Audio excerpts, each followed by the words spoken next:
Excelsior news में आप सभी का स्वागत है। मैं हूं रितेश गुप्ता। दर्शकों, इन दिनों डेंगू फीवर की बात करें तो डेंगू फीवर की काफ़ी लोगों को शिकायतें आ रही है।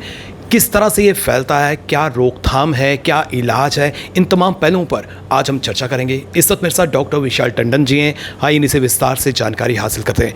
डॉक्टर साहब, बहुत बहुत स्वागत आपका।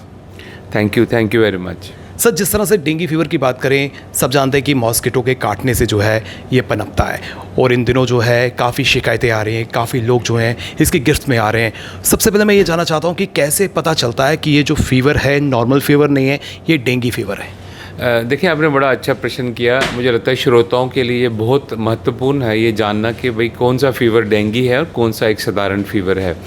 इस समय जो फीवर आएगा और अगर वो डेंगू है तो उसके कुछ बड़े प्रमुख चिन्ह हैं जो जिससे एकदम से जो पेशेंट है वो पहचान सकता है खुद ही कि क्या मुझे डेंगू फीवर हुआ है कि नहीं। जिसमें हाई ग्रेड फीवर का आना नंबर 1, इसके अलावा दर्दें होना पूरे शरीर में, बड़ी बुरी तरह से दर्दें एक्सपीरियंस करता है पूरी बॉडी में।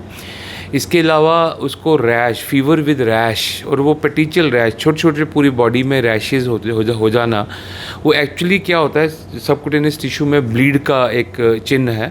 इसके अलावा कोई ब्लीडिंग मैनिफेस्टेशन जैसे कि नाक से खून आना, मुंह से खून आना, किसी भी ऑरिफाइस से, कान से लैट्रिन की जगह, यूरिन की जगह खून आना, ब्लड आना, ये एक निशानी है कि डेंगू फीवर की, राइट। और जो नॉर्मल फीवर होगा उसमें ये हेमरेजिक मैनिफेस्टेशंस नहीं होंगी, उसमें साधारण ये 3 चीज़ें का ट्राइड रहेगा। और अगर फीवर के साथ दर्दों के साथ ये चीज़ भी जुड़ती है हेमरेजिक, तो इसको हम डेंगू हेमरेजिक फीवर का नाम जो है वो देते हैं। तो ऐसा कोई भी चरण अगर लगता है तो मुझे पेशेंट से ये एक दरख्वास्त करनी है कि एक साधारण टेस्ट, बड़े लंबे चौड़े टेस्ट करवाने की भी ज़रूरत नहीं है। एक साधारण टेस्ट जिसको हम CBC कहते हैं। CBC एक मात्र मुझे लगता है अगर प्राइवेट में भी कहीं करवाएं तो 100-150 रुपये का एक टेस्ट है जिसमें आप अपनी प्लेटलेट पे नज़र रख सकते हैं। प्लेटलेट जो है वो इस बीमारी में सबसे पहला अटैक होता है इस वायरस का, और प्लेटलेट जो है वो गिरने का जो मतलब निशानी है वो आपको तुरंत पता लग जाएगी कि नॉर्मल रेंज से कितने कम गए हैं। जी डॉक्टर साहब, जिस तरह से फीवर की ही पर्टिकुलर बात करें तो इनिशियल स्टेज में क्या पता चल जाता है कि ये डेंगू फीवर है? क्योंकि हमने नॉर्मली देखा है कि फीवर जो है 2-3 दिन किसी पेशेंट को रहता है, उसके बाद वो ठीक हो जाता है और उसके चौथे या 5वें दिन के बाद उसे पुनः से जो है बुखार आ जाता है और लोग जो हैं उसे ट्रीटमेंट जो है नॉर्मल जो फीवर की ट्रीटमेंट होती है वो देते हैं। जी, मैं कह रहा हूँ कि ये जो सीज़न है इस समय ये हाई सस्पिशियस सीज़न है फॉर नेक्स्ट 1 मंथ और एक मैं बोलूँगा जिसमें डेंगू को हाई सस्पिशन में रखना है। तो मैं यही आपको बता रहा हूँ कि जो सिंपल अगर आपको लगता है कि मुझे फीवर हो गया है और वो नहीं 2-3 दिन में नहीं ठीक हुआ है तो बड़ा लाजमी है कि आपको ये मैंने जो टेस्ट बताया ये करवाइए। और इसमें मैं 2-3 नंबर मेरे श्रोताओं को बताना चाहूँगा जो बड़े महत्वपूर्ण हैं, जिससे वो खुद ही अपना लाइन ऑफ एक्शन ड्रा कर सकते हैं। जैसे प्लेटलेट काउंट नॉर्मल जो है इंसान के 1.5 to 3.5 लाख के बीच में रहते हैं। अगर आपका ये काउंट कम हो गया है और वो 60,000, एक पहला नंबर मैं बताने जा रहा हूँ, अगर 60,000 से ऊपर है बने हुए हैं और कोई भी किसी प्रकार की ब्लीडिंग नहीं है तो कोई चिंता का विषय नहीं है। आप घर पे बने रहिए, अपने डॉक्टर से सलाह करिए और जो वो ट्रीटमेंट आपको देते हैं वो आप कंटिन्यू करिए घर पे बने रहते हुए।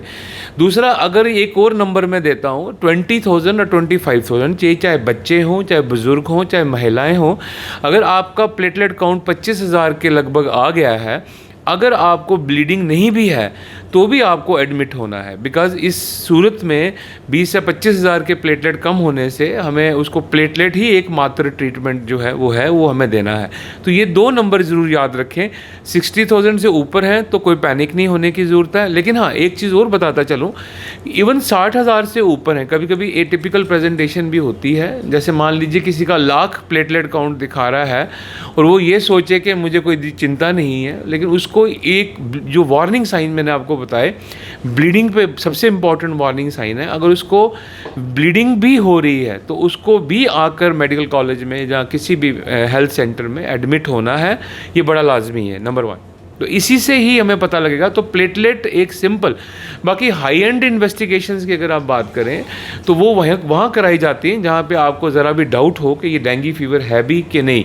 तो उस स्थिति में हम 2-3 जो एक नॉर्मल पायरेक्सिया के लिए इन्वेस्टिगेशंस हैं, उसमें एक हम NS1 एंटीजन करवाते हैं, एक सीरोलॉजी जिसको हम बोलते हैं डेंगी सीरोलॉजी करवाते हैं।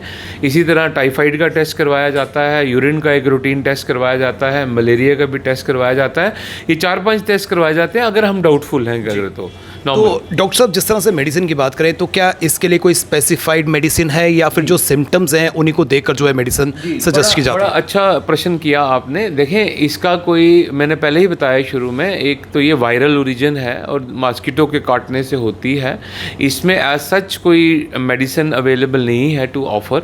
तो मेन तो हमें प्लेटलेट को ही बचाना है, उस पर नज़र रखनी है। तो इसके जो मैनेजमेंट है, ट्रीटमेंट पार्ट है, इसमें मैं बताता चलूँ अपने श्रोताओं को कि एक अगर डॉक्टर आपका ये बोलता है कि आप रिपीटेड सीरियली प्लेटलेट को करवाइए, तो आप ये मत सोचिए कि डॉक्टर आपको तंग कर रहा है और ये बार बार मुझे क्यों कह रहा है प्लेटलेट करवाने के लिए, क्योंकि प्लेटलेट से ही हमें आइडिया लगेगा कि आपकी बॉडी की इम्यूनिटी ने इसको इम्प्रूव कर रहा है प्लेटलेट को, या और डिटोरेट हो रहे हैं आप।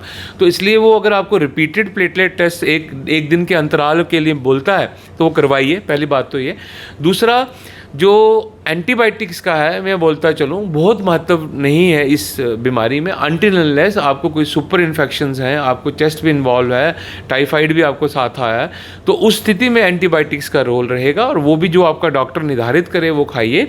और कुछ एक ग्रुप ऑफ एंटीबायोटिक्स है जो हम आप ओवर द काउंटर ले लेते हैं, जैसे पेन किलर्स भी ले लेते हैं, वो ना लीजिए अपनी मर्जी से, क्योंकि पेन किलर भी प्लेटलेट को काउंट को कम करेंगे। और कुछ एंटीबायोटिक जैसे सिफिक्सिम जो एक एंटीबायोटिक है, बड़े कॉमनली आप ओवर द काउंटर मिल जाता है, वो भी आपके प्लेटलेट को जो है गिरा सकता है। तो कोई अपनी मर्जी से सेल्फ मेडिकेशन ना करें।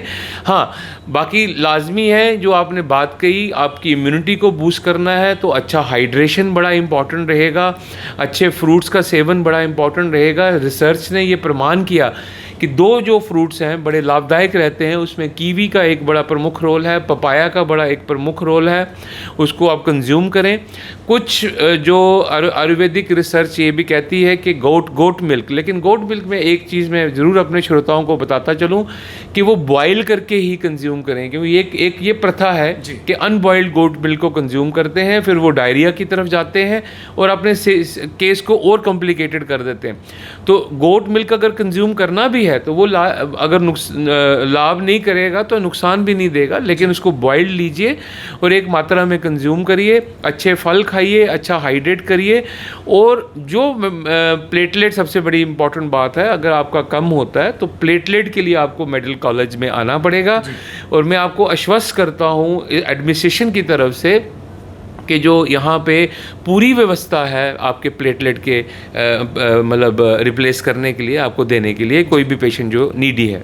डॉक्टर साहब, हमने अक्सर देखा है कि घरेलू इलाज जो है हम उसकी तरफ जो है अपना रुझान अधिक रखते हैं और ऐसे में केस जो है वो बिगड़ जाता है और हॉस्पिटल की तरफ या डॉक्टर्स की तरफ जो है हम बहुत देरी से पहुंचते हैं। और डेंगू की पर्टिकुलर बात करें तो डेंगू जानलेवा भी है, तो ऐसे में क्या कदम उठाने चाहिए और क्या इमीडिएट जो है डॉक्टर को संपर्क करना चाहिए या घरेलू भी कुछ इलाज कर सकते हैं? जी नहीं, आपने बड़ा सही पॉइंट उठाया और बहुत अच्छा बोला कि देखें जो ये डिज़ीज़ है इसके बारे में मैं एक बिल्कुल स्पष्ट करता चलूँ कि ये जो बीमारी है ये बहुत अनप्रेडिक्टेबल है, बहुत अनप्रेडिक्टेबल है। इतनी अनप्रेडिक्टेबल है जैसे मैंने बताया कि एक इंसान जिसका 1.5 लाख काउंट बना हुआ है प्लेटलेट, लेकिन वो अगले ही दिन ब्लीड कर जाता है और उसकी डेथ हो जाती है, ऐसे केसेस भी आते हैं। तो आपको बड़ा सतर्क रहना है, घबराना भी नहीं है, सतर्क रहना है एट द सेम टाइम। और कोई भी फीवर जहाँ जो जरा भी शक छोड़े, जिसमें मैंने पहले ही बोला प्रमुख लक्षण दर्दें और रैश, अगर खारिश आपके अंदर आई है तो तुरंत इमीडिएट मेडिकल अटेंशन का लेना बड़ा ज़रूरी है। उसमें आप अगर इग्नोर करेंगे तो ये नुकसानदेह और ऊपर से घातक भी जो है वो हो सकता है। डॉक्टर साहब, मैं आपसे ये भी जानना चाहता हूँ, नॉर्मली जो है ये मॉस्किटो की बाइट से जो है ये डेंगू फीवर आता है, लेकिन क्या इसके अलावा और भी सिम्टम्स हैं? जिस तरह से अगर हम ब्लड प्रोडक्ट्स की बात करें या फिर प्रेग्नेंट वुमेन से चाइल्ड में ट्रांसफ़र होना, क्या इस तरह के भी जो है केसेस डेंगू फीवर की ओर इशारा करते हैं? नहीं, देखें, ये वायरल ओरिजिन डिजीज़ है, मतलब जो हाई रिस्क ग्रुप है वो ज़रूर, जो प्रेग्नेंट फीमेल्स, लैक्टेटिंग फीमेल्स, बच्चे पीडियाट्रिक या एक्सट्रीम एज वाले, वो ज़रूर हैं।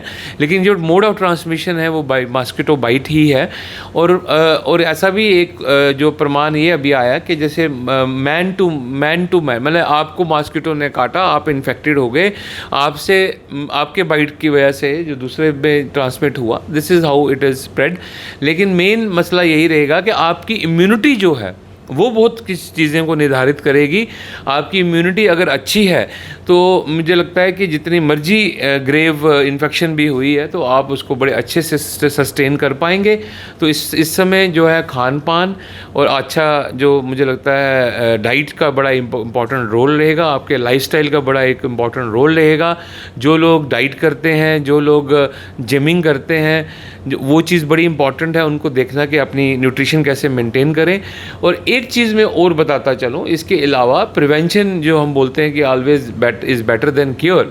तो अगर आप देखें कि सबसे सरल चीज़ें क्या हैं, बच्चों को पूरी बाजू के कपड़े पहनाना इस दौरान, और जब वो खेलने जाएं पर्टिकुलरली, और इवनिंग टाइम जो है, डॉन, जो जब सूरज ढलता है और इवनिंग का टाइम है, उस समय मॉस्किटो का चलन बड़ा ज़्यादा बढ़ जाता है। उस समय थोड़ा अवॉइड करें, दिन में वो खेल सकते हैं। और अगर जाते भी हैं तो जो रेपेलेंट आजकल आते हैं, मॉस्किटो रेपेलेंट, बड़े सेफ़ रेपेलेंट्स हैं, वो यूज़ करें, नंबर 1। इसके अलावा जहाँ पानी का कोई रख रखाव है, कोई स्टेगनेशन है, कोई घड़ा टूटा है, कोई बर्तन में पानी, कई लोगों के घरों में यूटेंसिल्स बाहर धोए जाते हैं, वहीं पे पानी इकट्ठा हो जाता है, कहीं कूलर्स में इकट्ठा हो रहा है। ये सारी चीज़ें आपको इंश्योर करनी है कि ये ना हो। पर्टिकुलरली 1-1.5 महीने की सिर्फ बात है, इसमें ये चला जाएगा। नहीं तो इसका जो प्रकोप है, डेंगू का प्रकोप, हम सब ने देखा हुआ है। हम सोचते थे जम्मू जैसी जगह में तो आएगा ही नहीं, लेकिन अब हमें पता ही है कि रूटीन अफेयर है, हर साल हमें मतलब इससे बचाव करना है। बिल्कुल डॉक्टर साहब, हमें इसका बचाव करना है। हर साल जो है डेंगू फीवर के जो है पेशेंट्स हमारे सामने आते हैं, और वैक्सीनेशन की पर्टिकुलर बात करें, कई देश जो है इसे अडॉप्ट कर चुके हैं।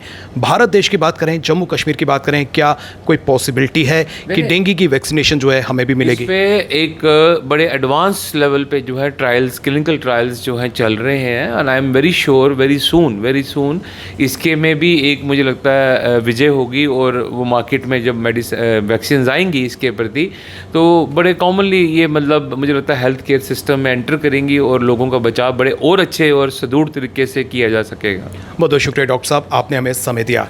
डेंगू फीवर की बात करें तो डेंगू फीवर का ये सीज़न चल रहा है, और अगले महीने में भी जो है हमें डेंगू के और केसेस नज़र आ सकते हैं।